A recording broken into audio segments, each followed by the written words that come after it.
Hey everyone, it's Alice, not from Wonderland, and today I'm going to talk about a movie that's very interesting to me, the Five Nights at Freddy's movie.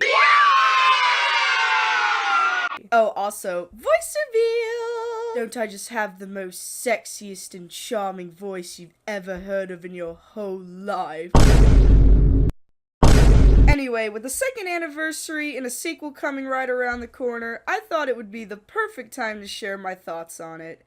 And hopefully not get murdered. Quick side note, I know a lot of other people have reviewed this movie in a very similar way I'm going to. So if you already heard a lot of those videos, maybe just skip this one. I know I'm kind of late to the party. So without further ado, let's get into the FNAF movie. Now, I never thought that the FNAF movie was bad. I think as an adaptation, it's pretty decent. But a lot of things I find off. Like, I don't think it had very good direction. I'm sure you've heard people all over the internet say this is a movie that's for the fans. No offense, but what the hell does that even mean? Because there are very different types of FNAF fans. You got the game lore fans, the book fans, and the shit your pants analog horror VHS tape fans. Yeah, I'm just gonna shut that down right now and say FNAF is not some overindulgent gore fest. I really like the VHS videos and think that the style's really cool. But the people who said this movie should have been rated R are nuts. Anyway, I can understand what people mean when they say this movie won't be for everyone. I mainly thought the movie would be based off FNAF 1, which is why I was confused when they had all these obscure characters and references hidden in. Like, who the hell is that? To be fair, there's so many characters, I wouldn't be surprised if they sneaked one in called Freddy's left ass cheek. I think the writers were trying to appeal to every type of fan, and so they just took random elements from random shit and mixed it all together. Which would be fine if it was just references, but they did that with the plot too. Like, why the fuck is there an aunt versus nephew family drama plot? Why is William Afton Vanessa's dad? Why is Vanessa even in this movie? It just seems like it was written more as some fan fiction rather than a real script. This is funny, however, as some of the fan-made films on YouTube are 10 times more accurate to the original story, including a short film made by Bubblegum Monsters. Their version is so much better in regards of not just gameplay accuracy, but to the overall tone.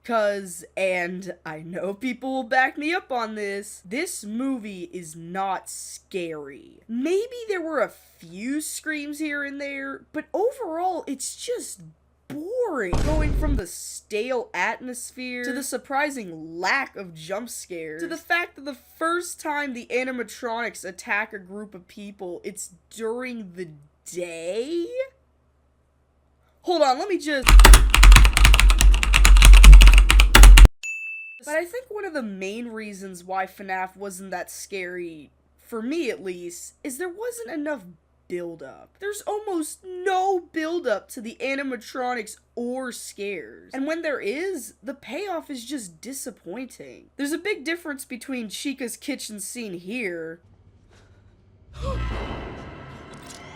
and then this unholy abomination here. Also, a lot of stuff is very over-explained. Why are we literally told the robots are possessed by ghost children? Like, we all know that, but as a movie it doesn't make sense. They actually make Mike look stupid for not knowing this right off the bat. Like, what? They completely skipped over the part of the reveal. I mean, there was a little build up to the missing kids and shit, but come on. And I don't know why, but it's like they tried to make the robots overly cute and sympathetic. Oh, the animatronics are just little kids. They're totally not evil. They're being manipulated. And they just want to play with Abby. Here's a picture of a heart. Let's go dancing. 'Cause that's what vengeful spirits want to do at 3 in the morning. Go dancing. It's actually embarrassing how much they switch up the tone in this film.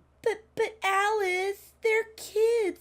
Kids like building forts and stuff. It makes sense. I don't care. This shit is not scary. Look, I fully stand by making William Afton the main villain, but the animatronics are still supposed to be the antagonists. Oh, and don't even get me started on Mike. I hate the people that were mocking a genuine point made by saying, "What, do you just want Mike to stare at his screen for an hour and a half?" No, you stupid.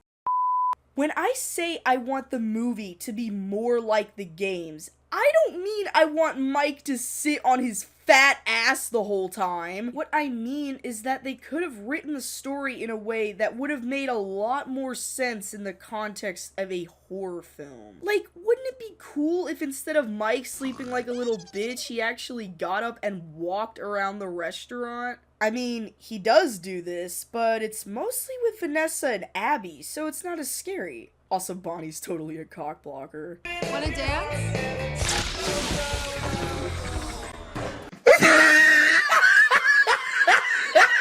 There's almost no time to take in what you're feeling. It would have been so cool if instead of being told the animatronics are alive, we see them come to life. Moving through the monitors, exploring the restaurant, letting the tension build. And that's exactly what these guys did. They did that shit. Motherfuckers got FNAF. Believe it or not, there are ways of keeping true to the original source material while also expanding it.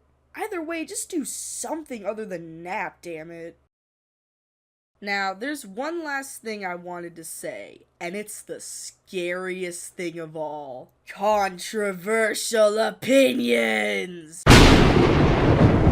Now, hear me out, but I think the Five Nights at Freddy's animatronics should have been CGI. Now, wait, hold on a sec!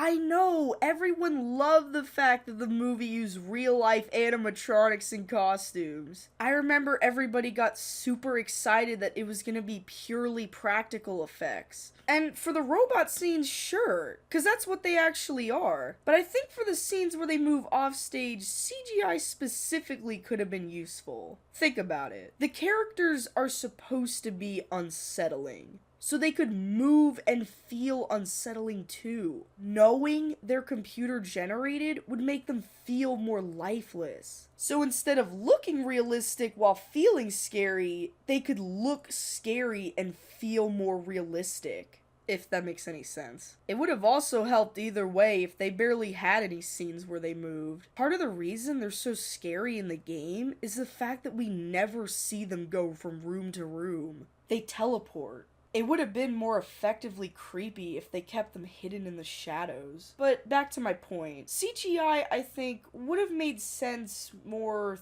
thematically. Even though the designs aren't terrible, and the actors and crew did an amazing job bringing them to life. It's just a thought. So, now that the Jim Henson megastans totally aren't doxing my house right now, please remember to just be nice.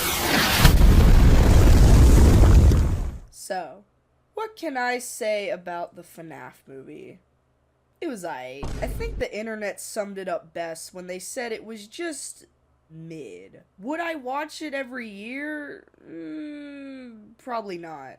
Did I have the best viewing experience of my entire life watching it in theaters? Fuck yeah. I would 100% go back and view it for the first time again. And that's the thing. It's a movie that's made for the hype. When you wait so long for something as big as this to come out, they don't think it matters as much when there's apparent flaws. They don't have to try as hard because we're just happy something finally came out. And I low-key hate this mentality. I know Emma Tammy has said in behind the scenes how they tried to feel as close to the original as possible, and Scott Cawthon himself was a writer and producer, but to me it just doesn't. Most definitely they had a problem with direction and tone, as they have so many different references and ideas that instead of blend together, stand out from one another. You can't have an awesome ass opening like this.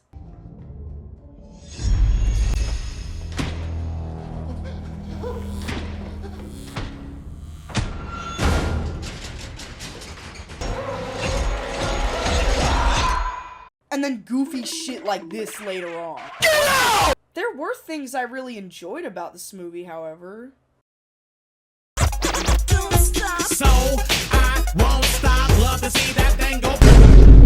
Pony, baby, show me. Can't ride your pony. The sound design was good. Mike's deadpan expression to everything is super funny. MatPat. And I do think some of the scenes are genuinely scary, such as Freddy biting off the babysitter's torso. This is a perfect example of build-up and payoff. Also, this was pretty creepy.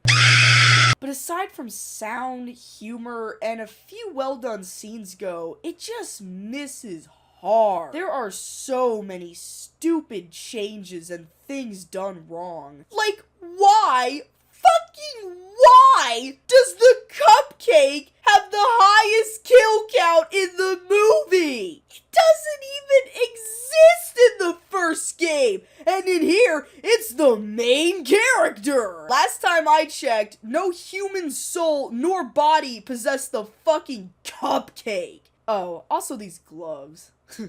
Why would they give Freddy gloves? It was a stupid change. It was a stupid change! It was a stupid change!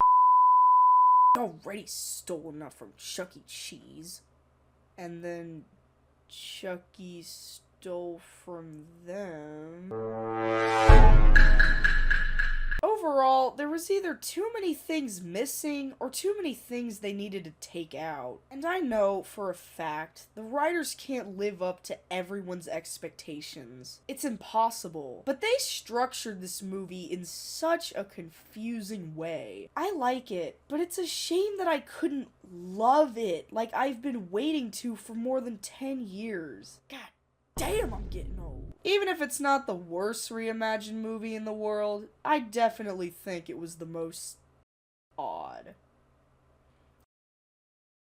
Hey guys, thanks for watching my review of the FNAF movie. Again, I know I'm pretty late, but hopefully some of you will agree with me. I'm really excited for the sequel. I'm going as Golden Freddy this time. And I think it will be better than the first one, since they had time to fix their previous mistakes. But yeah, let me know what you guys think of the original in the comments. And I'll see you guys!